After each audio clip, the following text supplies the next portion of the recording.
அந்நிய பாஷையை எப்படி யூஸ் பண்ணணும்? டெய்லி யூஸ் பண்ணணும். ஒருவேளை நான் ரெகுலராக எனக்கு இப்போ எடுத்த உடனே புதுசாக அந்த பழக்கத்துக்குள்ள என்ன பண்ண முடியாது, வர முடியாது. ஆனால் ஒரு நேரம், நான் போன வாரம் சொன்னேன், ஃபோனில் அலாம் கூட வச்சுக்கோங்க. ஒரு குறிப்பிட்ட நேரம் ஆண்டோடைய சமூகத்துக்கு போங்க. ஒரு 5 நிமிஷம் ஆவியில் நிறைஞ்சு அந்நிய பாஷைகளை பேசி என்ன பண்ண ஆரம்பிங்க, ஜெபிக்க ஆரம்பிங்க. உங்களுக்கு தெரியாது உங்களை சுற்றி சத்துரு என்ன கண்ணிகளை என்ன பண்ணிக்கிட்டு இருக்கான், பின்னி கொண்டு இருக்கிறான்னு உங்களுக்கு தெரியாது.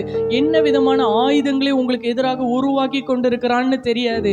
எந்த கண்ணியில எந்த குழியில உங்களை விலப்பண்ண அவன் தீவிரித்து கொண்டிருக்கிறான்னு உங்களுக்கு தெரியாது.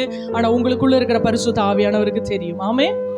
அப்போ நாம் தாமே ஏற்றபடி விண்ணப்பம் பண்ண அறியாது இருக்கிறபடியால் ஆவியானவர் வாக்கு கடங்காத பெருமூச்சுகளோடு நமக்காக என்ன பண்றாராம், அவர் வேண்டுதல் செய்கிறாரா. நீங்க ஆவியில நிறைஞ்சு ஜெபிச்சாதான் நீங்கள் உங்களுக்கு எதிராக வருகிற மரண கண்ணிகளுக்கு தப்ப முடியும். உங்களுக்கு எதிராக வருகிற உங்கள் ஆத்மாவுக்கு எதிராக சத்துரு வைக்கிற கண்ணிக்கு தப்ப முடியும். இல்ல நான் ஜெபிப்பேன், நான் ஆண்டவருடைய பாதத்துல என்னென்ன காரியங்கள் எனக்கு தேவையோ அதை மட்டும் ஒரு மளிகை கடையில போய் லிஸ்ட் கொடுக்குற மாதிரி கொடுத்துட்டு நான் வந்துருவேன் அப்படின்னா உங்களால மற்றவர்களுக்கு பிரயோஜனமாகவும் மாற முடியாது, உங்களுக்கே பிரயோஜனமாகவும் இருக்க முடியாது.